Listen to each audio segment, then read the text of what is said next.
I've named six theories that I work with, or theories that might be called philosophies, and I'll name them for you and then take on the challenge of weaving them in 20 minutes, actually 19.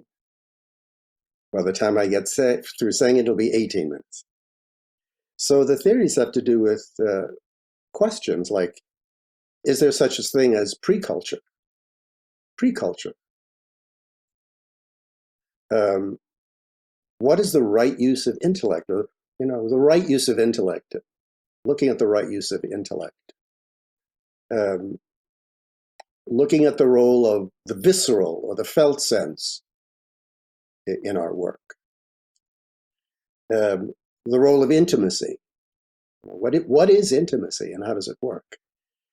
How do we get people to participate in what we're doing? How does that happen?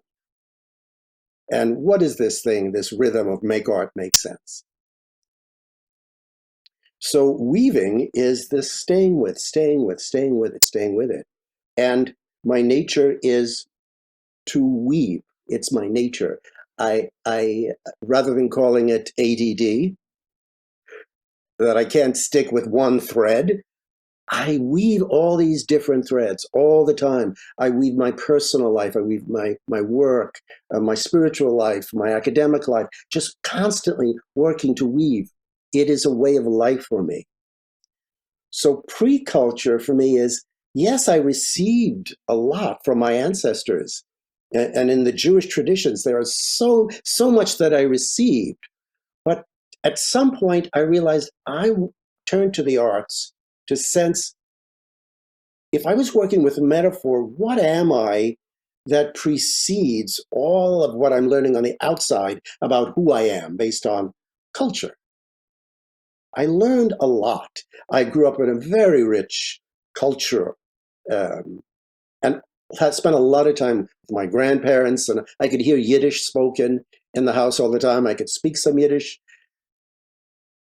And when I was about 15, I wanted to have a sense of, who am I before my sense of identity? Is there something, is being Jewish the bottom line, or is there something deeper? And that's when I began my journey in the arts, which started in improvisational ensemble dance theater. To go to that place of improvisation where it didn't come out of our culture, but it came somehow out of our brainstorming on what to explore. The ensemble would come together and talk about, what do we want to explore? Which takes me to my next thing, which is the right use of intellect. Then by 16, 17, 18 years old, I started to saying, what is the right use of my intellect? I had some teachers who thought I was kind of developmentally disabled because I had such severe ADD. I could not follow. If they didn't put their hand on my shoulder and they were just talking, I would totally lose them. If my heart wasn't engaged, I couldn't connect. So I started to want to understand, what is the right use of my intellect? And that took me years. I would say when I found expressive arts when I was 34, and many of you know that I'll be 70 this year, so that's a long time ago. When I met Paolo, I said, there it is. The right use of intellect is for me to think about what I know in my heart matters. And it completely turned my life upside down, which then became right side up. I began to think. I mean, really think, because I didn't want to be an intellectual and blah, blah, blah. But when I realized that thinking is about thinking about what I care about, I was on fire, especially finding expressive arts. I was on fire. So my master's was a joy, and several years later, completing my PhD at EGS was an incredible joy. Some of you know that I have this book that I'll be talking about sometime these days. It took me 7 years, and I loved every time I sat down to write. I loved it. I am in love with the right use of intellect, which takes me to my third weaving. I'm paying attention to time here. Okay.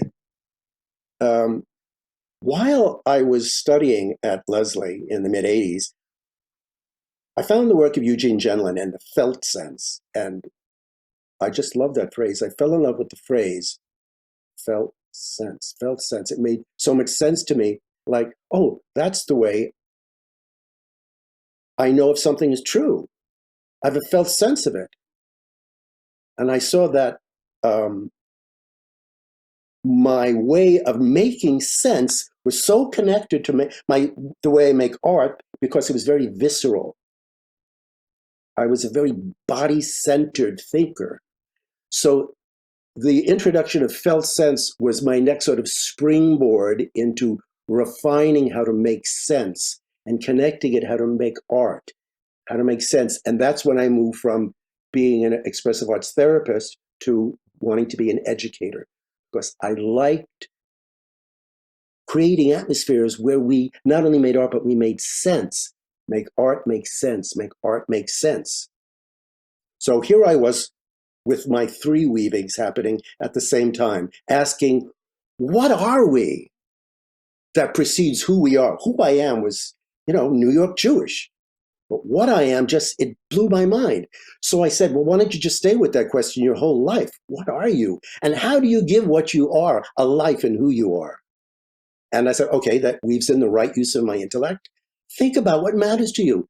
That deep in your heart, that's what will connect you to what I started calling my soul. So meeting Paolo was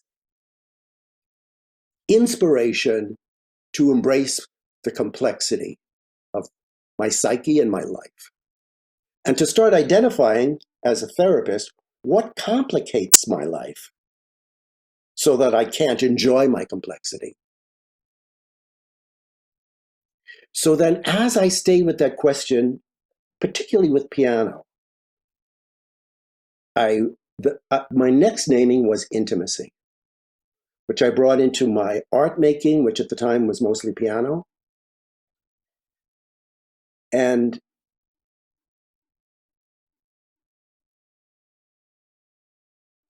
I saw that without intimacy, I couldn't go finer in my thinking.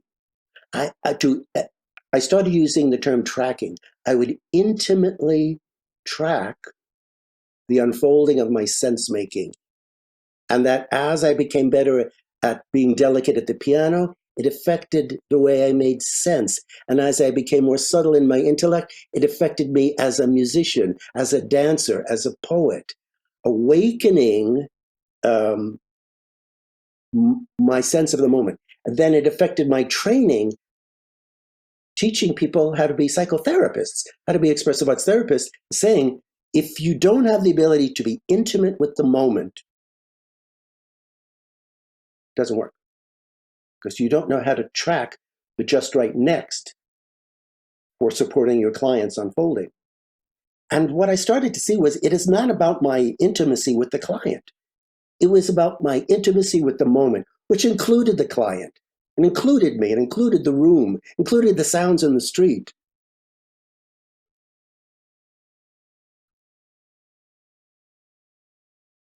But how to get the client to participate, which takes me to my fifth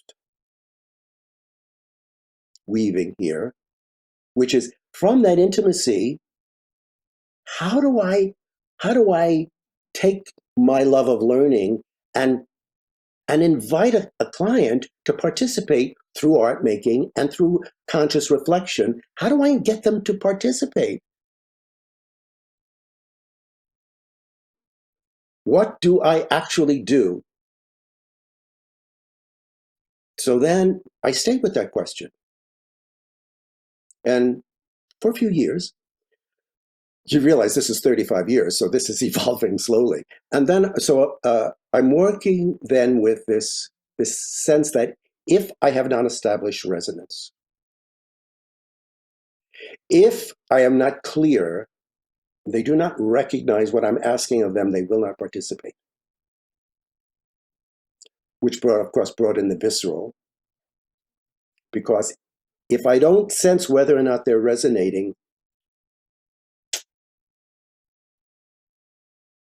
then I'm sort of just imposing something. So then I started to work for many years with the question: how do we establish resonance in individuals and communities? How do we get whole communities resonating? So I started using the work I learned as an ensemble actor for working with community, which led me into a lot of years of working with large groups, which led me to the work with our wonderful Melinda Meyer and the work that she developed through Exit, Expressive Arts in Transition, and creating structures for working with large groups and asking, how do we get people to participate? How do we create a safe place? Uh, so that was a wonderful springboard for me in working with Melinda in those years in Malta for um, sort of the incredible range we have in the expressive arts, from being totally spontaneous to having clear structures to create safety and playfulness within that. So my time with Melinda really expanded my play range to really respect, yes, improvisation is great, and sometimes it's really good to have clear frames for working with people who are just plain old scared. So my way of being balanced a lot. Because I kept asking, how do I establish resonance? And how I establish resonance with a group of people who are gathered here at the symposium is different from how I establish resonance with people who have been severely traumatized and are scared, really scared. Which which brings me to my sixth, and how am I doing on time? Pretty good. My sixth weaving today uh, is how, for me, making art and making sense is my primary need. I put down cooking. That's a great example of my weaving, my cultural background, and my pre-cultural sensibility. Oh my God, I learned so much from my mother about cooking, which she learned so much from her mother. My sister wasn't interested, but I'd stand there at the stove and my mother would say, okay, now you brown the onions, but not too much. You brown them too much, it's not going to taste good. And she'd say, we had the stove where it was numbers. You put it on 4. You put it on 3, they don't really brown, they just get mushy. You put it on 5, too fast. You got to be patient with brown. And almost every meal, she talked to me from the time I was about 7 to 18. And I can cook. So at one point, my wife Leela said, how about just you cook? And we've been together over 40 years, and I do all the cooking. So that's an example of, I consciously recognized that I love the art of cooking. For me, it's an art form. So I knew to harvest that, and my ability to make sense is very much affected by my aesthetic sense in cooking. If I have something that's like a salad as the center, whatever I have, whatever protein I have with it, I want it to be very plain.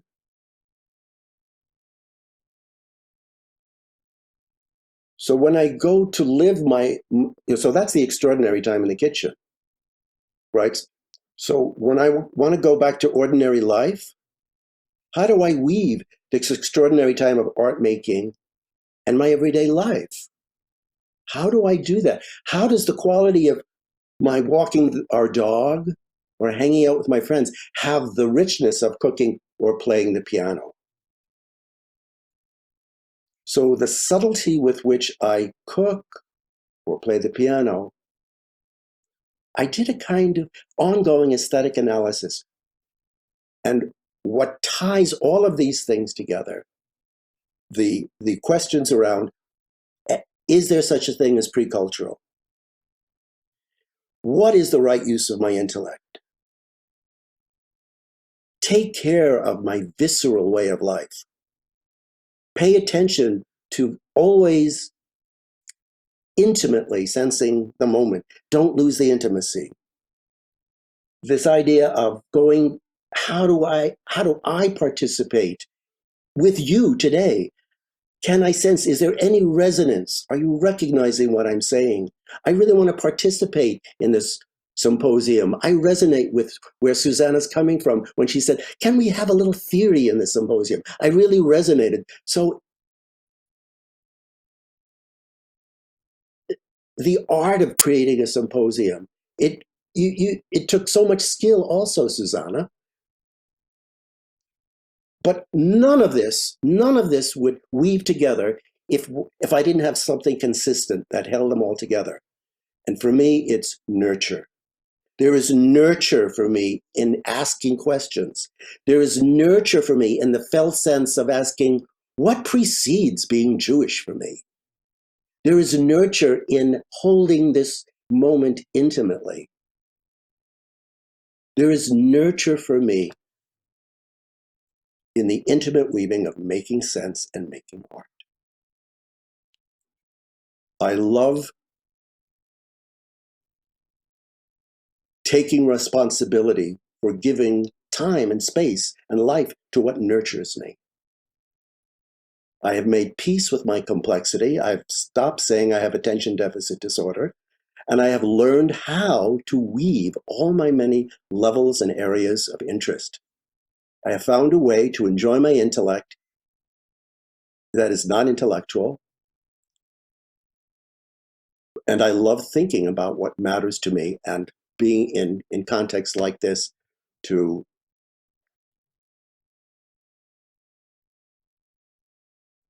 keep asking the questions